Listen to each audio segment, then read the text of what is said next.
मृत्यु ही तो एक ऐसी है जो निश्चित नहीं है। मृत्यु निश्चित नहीं हो सकती, मृत्यु अनिश्चित है। निश्चित तो उसे कहते हैं जिसका समय निश्चित है, बार निश्चित है, इतने बज करके इतने मिनट पर ये मर जाएगा, उसको कहते हैं निश्चित। मृत्यु ही तो है जो अनिश्चित है।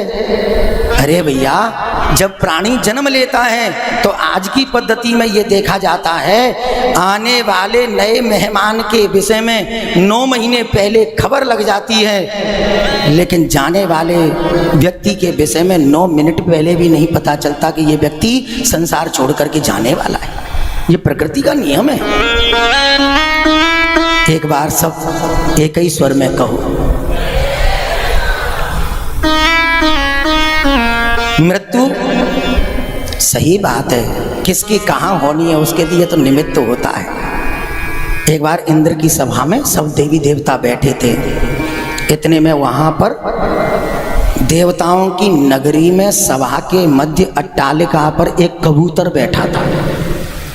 उसी समय यमराज आ गया और यमराज ने जैसे ही अपने सिंहासन पर जगह ली, उसकी नज़र पड़ी कबूतर के पास, कबूतर के ऊपर।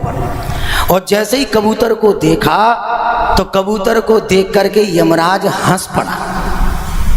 और जैसे ही कबूतर को देख करके यमराज हंसा, इधर कबूतर ने देखा कि यमराज मुझे देख करके हंस रहे हैं, अब मेरी मृत्यु निश्चित है।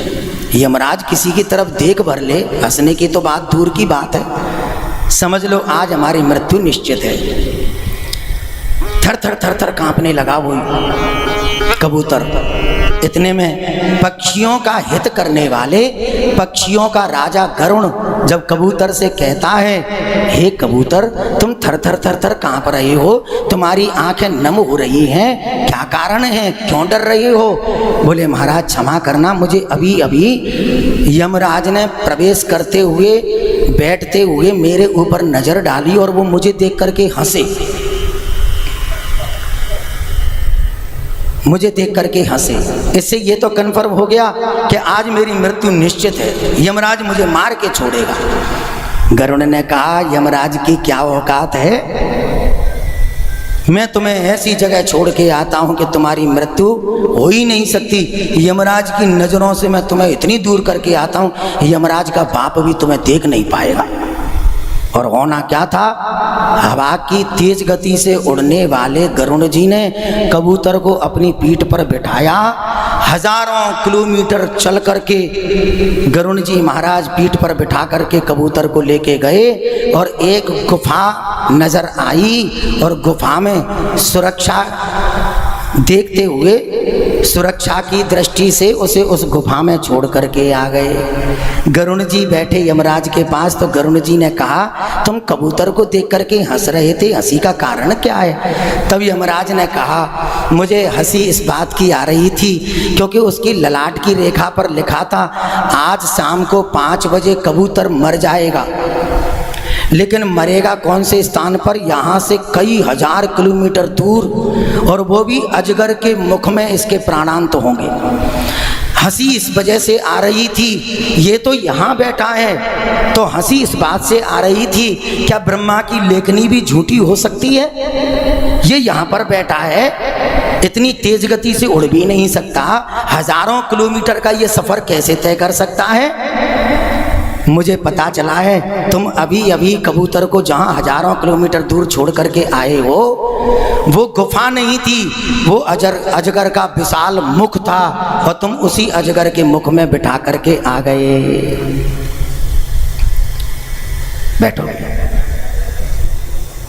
ये है मृत्यु, जहाँ जिसकी जैसे निश्चित की गई है विधाता ब्रह्मा के द्वारा, वहाँ मृत्यु उस जीव को खींच करके ले जाती है और उसका प्राणांत हो जाता है। कोई बिरला होता होगा जो कह देते होंगे उसके घर वाले, हमारे दादाजी ऐसे ध्यान कर रहे थे और ध्यान करते करते खत्म हो गए। हमने तो अभी तक यही सुना है, दादाजी ने बाजरे की रोटी टुकड़ा टुकड़ा करके दूध में गलाई है, रात्रि में अच्छे से भोजन किया, सुबह 5 बजे चाय देने गए, पता चला दादाजी तो मरे मिले।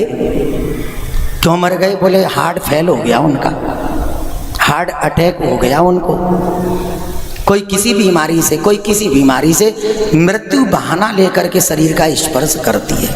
इसलिए हानि लाभ जीवन मरण यश अपयश विधिहात। ये कथा आपको आलसी नहीं बनाती, ये कथा कह रही है जादू टोना टोटका से दूर हट करके भगवान के चरणों से जुड़ जाओ।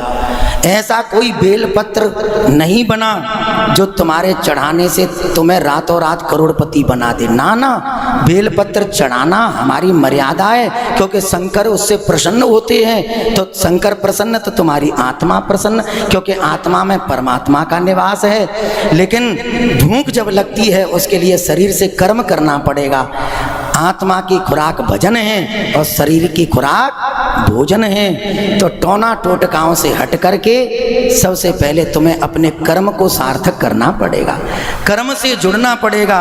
और जो समय पर कर्म करता है उसको फल अवश्य प्राप्त होता है। इसलिए ज़्यादा इधर उधर घूमते हुए समय को नष्ट ना करें, अपने कर्म से जुड़ जाइए। माताएं धर्म का पालन करें और पुरुष कर्म का पालन करें, अवश्य ही भगवान के चरणों तक की यात्रा तय कर लेता है। आप लोग कुछ ज़्यादा ही सीरियस हो गए, थोड़ा मुस्कुरा के कहो।